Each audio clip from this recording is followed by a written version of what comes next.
If Windows Security shows Local Security Authority Protection is off, follow these quick steps.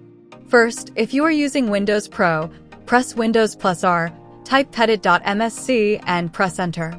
Go to Computer Configuration Administrative Templates System Local Security Authority.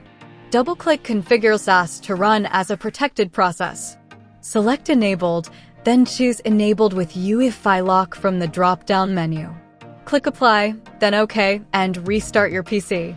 If the issue is still there, press Windows + R, type regedit, and press Enter. Paste this address into the Registry Editor address bar.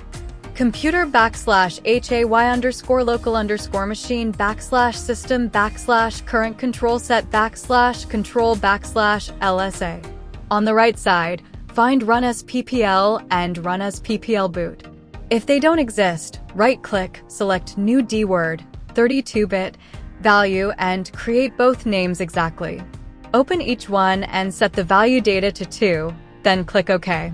Restart your computer and open Windows Security again.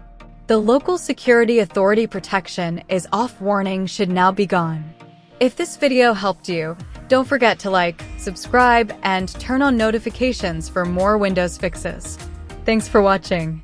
To be what I want, I'll keep dreaming on. And I'm staying strong, need to move on to be what I want.